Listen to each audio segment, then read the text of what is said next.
Hi అండి, ఈ వీడియోలోనైతే చాలా సింపుల్ అండ్ యూస్ఫుల్ టిప్స్ అయితే ఉన్నాయి. వీడియోని అయితే ఎక్కడ కూడా స్కిప్ చేయకండి. చూసిన ప్రతి ఒక్కరు కూడా ఒక చిన్న లైక్ చేసి ఛానల్ అయితే సబ్స్క్రైబ్ చేయండి. ఎవరైనా సరే ఫస్ట్ టైం మన ఛానల్ చూస్తున్నట్లయితే ఒక్కసారి ఛానల్కి వెళ్ళి చెక్ చేయండి. ఛానల్ అయితే మంచి టిప్స్ అయితే ఉన్నాయి. ఒకవేళ మీకు నచ్చిన కంటెంట్ ఉంది అనుకుంటే రెగ్యులర్గా ఛానల్ని అయితే ఫాలో చేయండి. మంచి టిప్స్ అయితే షేర్ చేస్తూ ఉంటాను. మన ఫస్ట్ టిప్ అండి, చాలామంది ఈ రోజుల్లో పులిపిర్లతో బాధపడుతున్నారు. దానికి చాలా విధాలుగా ట్రీట్మెంట్ అనేది చేయించుకుంటున్నారు. ఒక్కసారి ఈ హోమ్ రెమెడీని అయితే ట్రై చేయండి, చాలా మంచి రిజల్ట్ ఉంటుంది. ఇలానే కంటిన్యూస్గా ఒక 10 to 15 డేస్ కనుక చేసాము అనుకోండి, మనకి పులిపిర్లు అనేది ఈజీగా రాలిపోతాయి.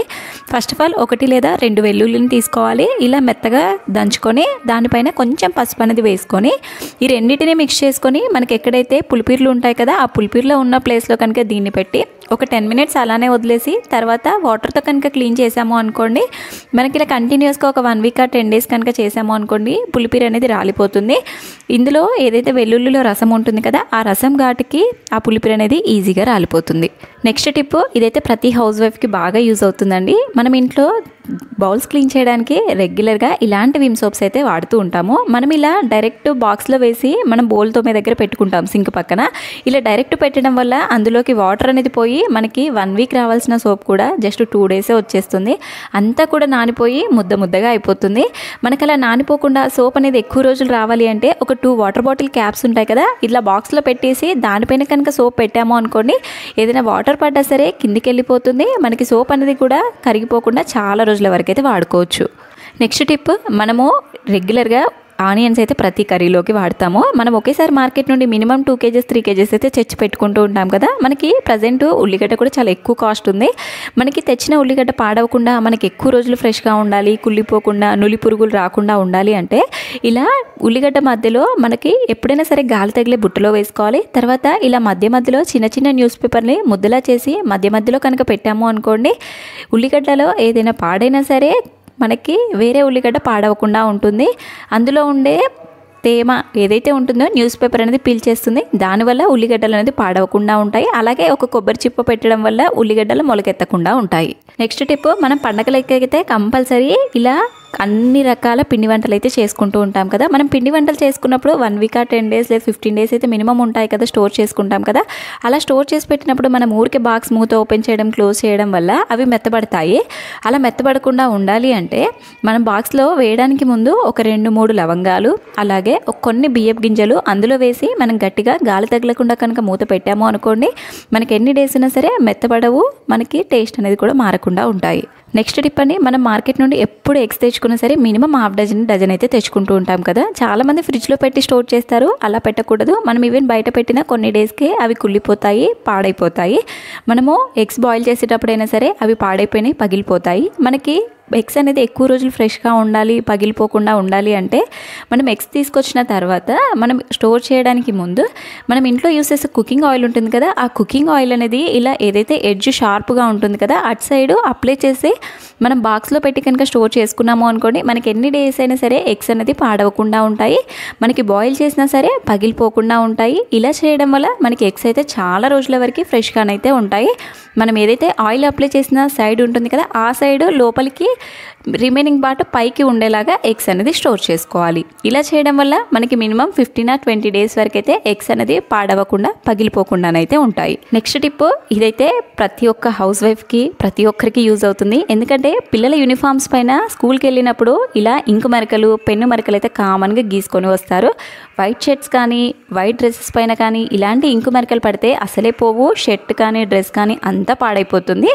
మీరు సోప్ కానీ డిటర్జెంట్ లిక్విడ్ ఎలాంటిది పెట్టి క్లీన్ చేయాల్సిన అవసరం లేకుండా ఈ టిప్ అయితే ట్రై చేయండి. మన ఇంట్లో శానిటైజర్ ఉంటుంది కదా, ఆ శానిటైజర్ అనేది దానిపైన స్ప్రే చేసి కొంచెం మనకి ఒక 2 minutes అలానే వదిలేసి మనం యూస్ చేయని టూత్ బ్రష్ ఉంటుంది కదా, ఆ టూత్ బ్రష్తో గట్టిగా రబ్ చేసి క్లీన్ చేసాము అనుకోండి, మనకి ఈజీగా మరక అనేది వదిలిపోతుంది. మరక పడ్డ ప్లేస్లో మరక ఉంది అన్నట్టు కూడా తెలియకుండానే ఈజీగా వదిలిపోతుంది. తర్వాత మనం నార్మల్ వాటర్లో ఒకసారి ముంచి కనుక తీసాము అనుకోండి, మనకి మరక అనేది ఏర్పడకుండా ఉంటుంది.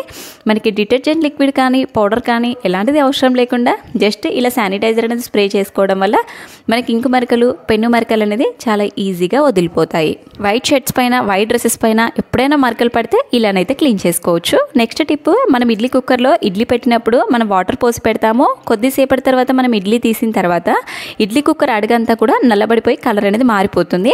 మనకి ఇడ్లీ కుక్కర్ అడుగు నల్లబడకుండా ఉండాలి అంటే మనం ఇడ్లీ పెట్టడానికి ముందు అందులో కొంచెం చింతపండు వేసి కనుక ఇడ్లీ పెట్టాము అనుకోండి, ఇడ్లీ కుక్కర్ అడుగు అనేది నల్లబడకుండా ఉంటుంది, చూడడానికి కూడా చాలా నీట్గానైతే ఉంటుంది. నెక్స్ట్ టిప్ అండి, మనమేమో ఎక్కువ పట్టు చీరలకు ఇలా మగ్గం వర్క్ బ్లౌజెస్, కాస్ట్లీ బ్లౌజెస్ అయితే స్టిచ్ చేయించుకుంటూ ఉంటాం కదా. మనం పట్టు చీరలు అంటే ఏదైనా అకేషన్కి కానీ ఫంక్షన్కి మాత్రమే వాడతాము. మనము ఇలానే బ్లౌజు శారీ ఒకే దాంట్లో పెట్టి ఫోల్డ్ చేసి మనం కబోర్డ్లో కానీ బీరువాలో కానీ పెడతాము. మనం బ్లౌజు శారీ ఒకే దాంట్లో పెట్టడం వల్ల ఇలా బ్లౌజ్కి ఏదైతే బటన్స్ ఉంటాయి కదా, కొన్ని డేస్ తర్వాత అవి జంగ్ అనేది వచ్చేస్తాయి, తుప్పు అనేది పట్టేస్తాయి. సో దానివల్ల మనకి బ్లౌజ్ అంతా పాడైపోతుంది. అలాగే చీరలో కనుక ఒకవేళ వైట్ కలర్ కానీ క్రీమ్ కలర్ శారీ అనుకోండి, ఆ జంగ్ అంతా ఆ డస్ట్ అంతా దానికి పట్టేయడం వల్ల శారీ కూడా పాడైపోతుంది. మనకు అలా పాడవకుండా ఉండాలి అంటే మనం బ్లౌజ్ని కబోర్డ్లో పెట్టే ముందు ఇలా ఒక స్టిక్కర్ వేసి కనుక పెట్టి లోపలికి ఇలా ఫోల్డ్ చేసి కనుక మనం శారీలో పెట్టాము అనుకోండి, మనకి ఎన్ని డేస్ ఉన్నా సరే బటన్స్ అనేది జంగ్ అనేది రావు, మనకి శారీ అనేది పాడవకుండా ఉంటుంది. ఎప్పుడైనా మనం తీసి వాడుకోవాలి అనుకున్నప్పుడు జస్ట్ ఆ స్టిక్కర్ అనేది రిమూవ్ చేసి కనుక కట్టుకున్నాము అనుకోండి, చాలా నీట్గానైతే ఉంటుంది. నెక్స్ట్ టిప్ అండి, మనము బౌల్స్ క్లీన్ చేయడానికి ఇలాంటి విమ్ సోప్స్ అయితే వాడతాము. మనకి కొన్ని బౌల్స్ ఏంటి అంటే విమ్ లిక్విడ్తో క్లీన్ చేస్తే చాలా మంచిగా క్లీన్ అవుతాయి. మనం సోప్ అయితే 5-10 రూపీస్లో వచ్చేస్తుంది. అలానే మనం విమ్ లిక్విడ్ కనుక ప్యాకెట్ తీసుకొచ్చామనుకుంటే చిన్న ప్యాకెటే 20-30 రూపీస్ అయితే ఉంటుంది. మనకి సోప్ అనేది ఎక్కువ రోజులు రావాలి, మనం విమ్ లిక్విడ్ ఇంట్లోనే ప్రిపేర్ చేసుకోవాలి, ఇలానైతే చేయండి. ఇలా ఒక స్ట్రైనర్ తీసుకొని దానిపైన సబ్బుని ఇలా చిన్నగా తురుముకొని దీన్ని తీసుకెళ్ళి మనం ఒక బౌల్లో వేసి కొంచెం గోరువెచ్చని వాటర్ అనేది వేసి మనం కనుక దీన్ని ఈజీగా విమ్ లిక్విడ్ అనేది ప్రిపేర్ అయిపోతుంది. డైలీ మనం బౌల్స్ క్లీన్ చేసేటప్పుడు ఇలా కొంచెం సబ్బును తురుముకొని లిక్విడ్ కనుక ప్రిపేర్ చేసుకున్నాము అనుకోండి, మనకి సోప్ అనేది తక్కువ పడుతుంది, మనం ఎక్కువ బౌల్స్ అనేది కూడా క్లీన్ చేసుకోవచ్చు. దీనివల్ల మనకి సోప్ అనేది 15-20 డేస్ వరకు వస్తుంది. మనకి సోప్ అనేది వేస్ట్ అవ్వకుండా ఉంటుంది. మనకి తక్కువ కాస్ట్లో ఈజీగా ఇంట్లోనే విమ్ లిక్విడ్ అనేది అయితే ప్రిపేర్ అయిపోతుంది. ఎప్పుడైనా సరే ఎక్కువ బౌల్స్ క్లీన్ చేయాలి అనుకున్నప్పుడు ఇలా లిక్విడ్ లాగా ఉంది అనుకోండి, మనం వేసి క్లీన్ చేయడానికి చాలా ఈజీ కూడా అవుతుంది. నెక్స్ట్ టిప్, చాలామంది వచ్చేవి పండుగ రోజులు రెగ్యులర్గా పూజ చేసుకునే అలవాటు ఉన్న వాళ్ళైతే ఇలా దేవుడి దగ్గర హారతి అయితే ఇచ్చుకుంటూ ఉంటారు కదా. ఇలా దేవుడి దగ్గర హారతి ఇచ్చినప్పుడు మనం హారతి కర్పూరం కానీ లేదు అంటే ఒత్తి వేసి కానీ వెలిగిస్తూ ఉంటాం కదా. అలా వెలిగించినప్పుడు ఏంటి అంటే మొత్తం కూడా ఆ హారతి ప్లేట్ అనేది నల్లగా మారిపోతుంది ఆ హారతి కర్పూరం వేడికి. సో అలా నల్లగా మారకుండా ఉండాలి అంటే మనం హారతి కర్పూరం వేయడానికి ముందు అందులో కొంచెం గోధుమ పిండిని వేసి మధ్యలో హారతి కర్పూరం పెట్టి వెలిగించాము అనుకోండి, నల్లబడకుండా ఉంటుంది.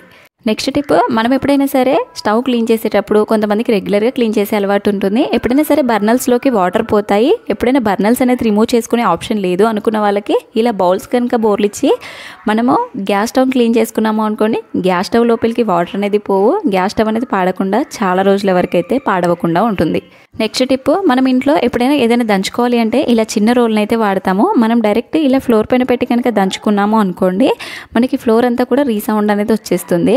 అలా మనకి ఏంటంటే సౌండ్ అనేది రాకుండా ఉండాలి అంటే ఒక కర్చీఫ్ తీసుకొని ఇలా వేసి దానిపైన కనుక ఇలా రోల్ పెట్టి కనుక మనం దంచుకున్నాము అనుకోండి, మనకి సౌండ్ అనేది రాదు, మనకి ఏదైనా దంచుకున్నా కూడా ఈజీగా తొందరగా దనుగుతుంది.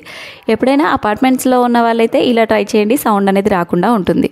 స్టెప్ ఇదైతే అందరికీ యూజ్ అవుతుందండి. అందరి ఇళ్ళలో కూడా కామన్గా సిల్వర్ ఐటమ్స్ అయితే ఉంటాయి కదా. సిల్వర్ ఐటమ్స్ అనేది కొన్ని డేస్ తర్వాత నల్లగా మారిపోతాయి. సిల్వర్ వస్తువులు అనేది మనకి ఎన్ని డేస్ ఉన్నా సరే గాలి తగిలినా సరే నల్లబడకుండా ఉండాలి అంటే ఈ టిప్ అయితే తప్పకుండా ట్రై చేయండి. మనకి సిల్వర్ వస్తువులు వాడిన తర్వాత నార్మల్గా క్లీన్ చేసి లోపల పెట్టేస్తాము. ఎప్పుడైనా సరే గాలి తగలకుండా పెట్టాలి.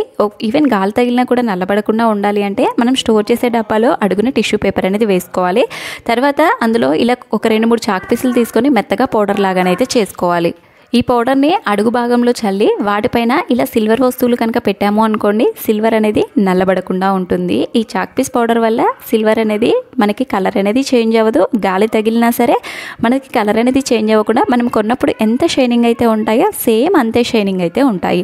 ఎప్పుడైనా మనం పర్సులో వేసి పెట్టినా సరే, బాక్స్లో పెట్టినా సరే కంపల్సరీ ఇలా చాక్ పీస్ పౌడర్ అనేది వేసి స్టోర్ చేసుకోండి. ఎన్ని డేస్ అయినా సరే సిల్వర్ వస్తువులు అనేది మనకి షైనింగ్ అయితే తగ్గకుండా ఉంటాయి. ఐ హోప్ ఈ టిప్ అయితే అందరికీ యూజ్ అవుతుందని అనుకుంటున్నాను. రీసెంట్గా మన సబ్స్క్రైబర్ ఒకరు కూడా అడిగారు వెండి వస్తువులు నల్లబడకుండా ఎలా స్టోర్ చేసుకోవాలి అని. దానికోసం అయితే ఈ వీడియో చేస్తున్నానండి. నెక్స్ట్ టిప్, మన ఇంట్లో ఇలా యూజ్ అండ్ త్రో అంటే యూజ్ చేయని అడాప్టర్స్, పనిచేయని అడాప్టర్స్ మనం వేస్ట్ అని పక్కన పడేస్తూ ఉంటాం కదా. అలా పక్కన పట్టేయకుండా ఈసారి అయితే ఇలా ట్రై చేయండి. ఇంట్లో పిల్లలకి ఆన్లైన్ క్లాసెస్ ఉన్నా, మనం కిచెన్లో వంట చేసేటప్పుడు మొబైల్ పట్టుకున్న ఊరికే జిడ్ అనేది మొబైల్కి అంటుతుంది.